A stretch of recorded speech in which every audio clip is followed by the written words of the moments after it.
সব সময় তো তোমাদের সাথে মেহেন্দি মেকিংটা শেয়ার করেছি, কিন্তু কিভাবে কোনগুলো রেডি করি সেগুলো শেয়ার করা হয়েই ওঠেনি, তাই ভাবলাম আজ তোমাদের সাথে শেয়ার করি। তো দেখো এইভাবে মেহেন্দির কোনগুলো রেডি করি, তারপর একটা পাইপিং ব্যাগের মধ্যে ভরে মেহেন্দিগুলো এইভাবে প্যাক করে নিই। দেখেছো তো মেহেন্দি প্যাকিংয়ের গল্প করতে করতে ভিডিওর ইন্ট্রোটা দিতেই ভুলে গেছি। তো হাই সবাইকে, সবাই কেমন আছো? নিশ্চয়ই ভালো আছো, আমিও খুব ভালো আছি। আজকে ছিল আমার একটা লোকেশন ভিজিট, তো ওখানেই মেহেন্দি পরানো ছিল।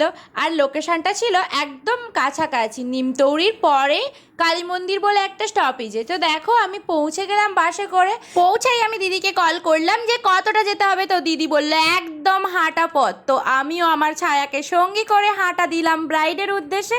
এসেই ঠান্ডা ঠান্ডা কোল্ড ড্রিঙ্কস খেয়ে নিলাম, তারপর ব্রাইড কেমন চাই শুনে নিলাম। আমারই কাজ দেখে দিদি বললো এই মতো করে দিতে। আর পেছনটা মান্ডালাটা হবে একটু বড় টাইপের মান্ডালা, যাতে গ্যাপিংটা কম থাকে। তো সেই মতো আমি করলাম, বাকিটা শোনো দিদির মুখ থেকেই। অনেক গল্প করলাম, থ্যাংক ইউ। মনের মতো হয়েছে তো?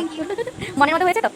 দিদি চেয়েছিল যে আমারই কাজ দেখে বলেছিল যে এরকম টাইপের করে দিতে, এরকম দেখতে, তো এরকম টাইপের মেহেন্দিটা আমারই কাজ দেখে বলেছিল একটা, তো সেই মতো করতে পেরেছি। তো তোমরাও যদি তোমাদের স্পেশাল দিনে এমন সুন্দর সুন্দর মেহেন্দি করতে চাও, ঝটপট আমার সাথে কন্ট্যাক্ট করে নাও। আমি সমস্ত লোকেশানে গিয়ে তোমাদের মনের মতো করে দিয়ে আসবো।